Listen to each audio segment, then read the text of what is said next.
유튜브나 SNS를 보면 소액으로 큰돈을 벌어다 준 매매법이나 강의 영상들이 많잖아요. 근데 솔직히 그런 매매법으로 번 사람은 거의 못 봤을걸요? 네, 저도 많이 보고 있는데 현실적으로 도움이 되는 건 거의 없긴 해요. 소신 발언하자면 제가 트레이딩을 하면서 봤던 자료 중에 초보들이 청구하기에 좋은 양질의 자료는 정말 극히 드물었거든요. 사실상 거의 없는 수준이라고 보고 있는데 대부분 큰돈을 벌 수 있다는 환상만 심어주고 매매의 본질을 가리게 되는데 매매하다가 이평선도 닿았고 RSI도 감에 쓰이는데 왜 안 떨어져? 이런 생각해 보신 적 있으시죠? 아, 그거 완전 공감되죠. 이게 매매는 자판기가 아닌데 초보들은 마치 당연하다는 듯이 특정 트리거가 발동이 되면 내 생각대로 무빙이 나와야 된다고 무의식적으로 학습이 된 것 같아요. 따라서 오늘은 이 영상을 보는 분들이 자극적인 요소에 의해서 가려져 있던 매매의 본질에 대해서 얘기해 볼까 합니다. 이거는 진짜 장난컨대 이 영상을 보면 앞으로의 매매는 완전히 달라질 겁니다. 오, 어떤 내용일지 정말 기대가 되네요. 혹시 세력이나 고래, 주코, 운전기사 이런 말 들어보셨나요? 네, 저 혹시 무시하는 건가요? 당연히 알고 있죠. 네, 코인이나 주식을 하지 않는 사람이라도 세력이나 고래, 주포, 운전기사라는 말은 누구나 들어봤을 건데요.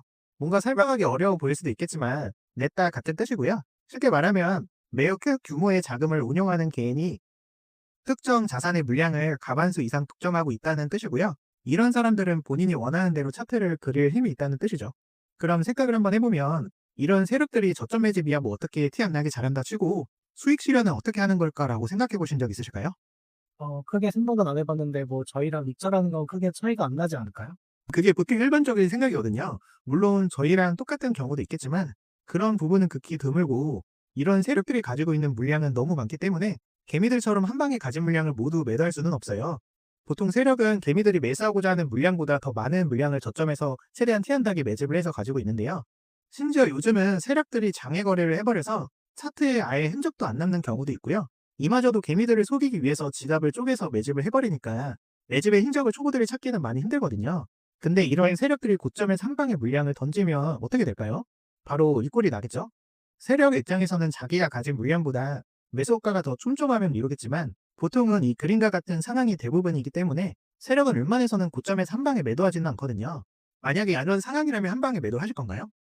그것처럼 저렇게 텅텅 비어 있으면 한 번에 매도하지는 못할 것 같아요. 네, 저라도 티 안 나게 지정가로 분할 매도를 할 텐데 여기까지만 얘기를 들었어도 세력의 수입 메커니즘을 어느 정도 이해가 되실 건데요.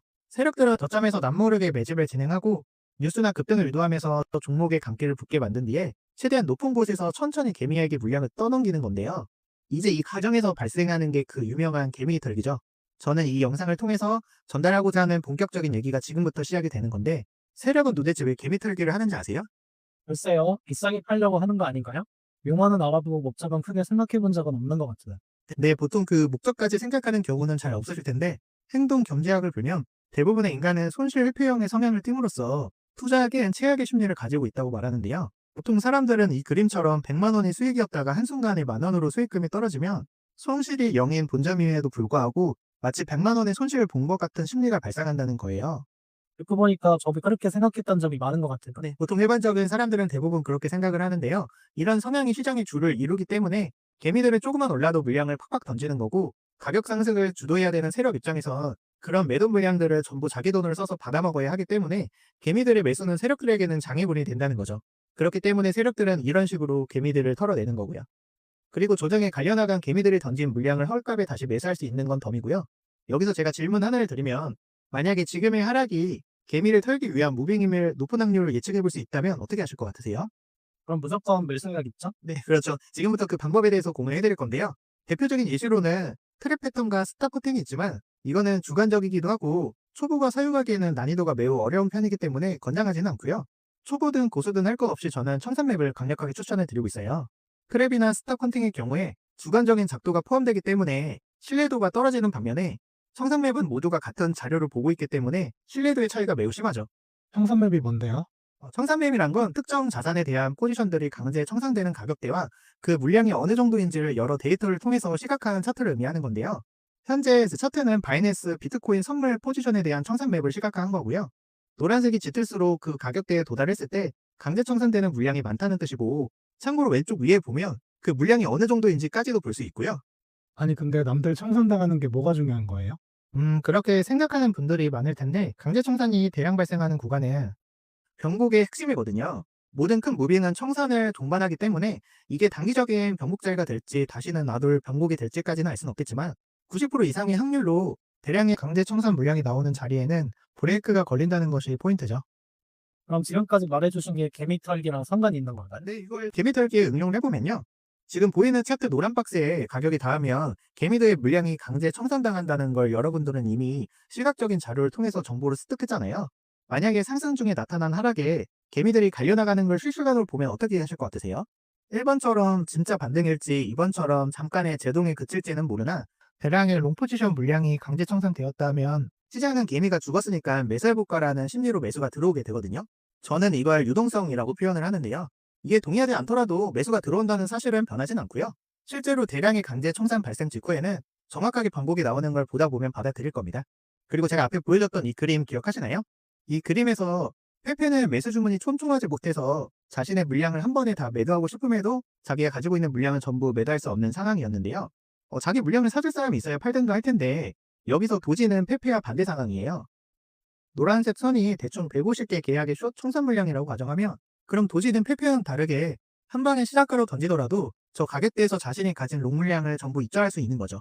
왜? 숏이 강제 청산되면 매수로 청산이 되는 거니까 매수 물량이 쏟아져 나오잖아요. 그렇게 이 종목을 운전하다 도지가 핸들을 놔버렸기도 했고 대량의 숏 포지션 공세가 더해지면서 이 종목은 방향감을 상실했고 조정이 나타나는 중인 거죠. 실제로 다른 세력이 저 물량을 받아주지 않는다면 이런 꼴이 나는 거죠. 최근에 큰 하란이 또 나왔잖아요. 실제로 지금 차트에 보이는 노란 박스는 제가 청산 물량이 위치했던 곳에 작동해둔 박스인데요. 정확하게 저 청산 물량을 죽이고 저 꼴이 난 거예요. 그리고 뭐 당연한 거지만 100%는 없는 거라서요. 세력이 물량을 털고자 하는 가격대가 저곳이 아닐 수도 있는 거고 반대 포지션에 대한 매수 심리가 안 나올 수도 있기 때문에 무조건적인 맹신은 항상 금물이죠. 그래도 어줍지 않은 매매 기법들보다는 이 개념 하나가 여러분들의 계좌를 우상향 시키는 데엔 수백 배 도움이 되는 건 확실할 것 같아요. 결과적으로 캔들 패턴, 지지저항, 이평선, 불변 이런 모든 것들은 유동성으로 시작이 되기 때문에 본질을 모르면 차트는 무용지물이하는 거죠. 그럼 이동성만 보면 매매가 가능하다는 건가요? 가장 좋은 방법은 유동성을 기반으로 기존의 차트 패턴이라든지 지지저항, 거래량 분석을 함께 활용하는 건데요. 본질을 이해한 후에 차트 분석을 해야 한다는 거죠. 그리고 이건 개인적인 팁인데요. 유동성 하나만을 근거로 사용하려면 익절할 때만 사용하는 게 좋더라고요. 다음으로 저는 유동성을 베이스로 한 단타 전략으로 일주일 동안 9,000%를 찍은 적도 있고요. 이번에도 일주일 동안 수익률 200%를 찍었고 아직까지도 잘 쓰고 있습니다. 물론 제 전략이 뛰어나기보다는 유동성이라는 개념이 진짜 매팩이니까 개념을 잘 이용해서 여러분들의 전략을 잘 구축해 보시면 될 것 같습니다.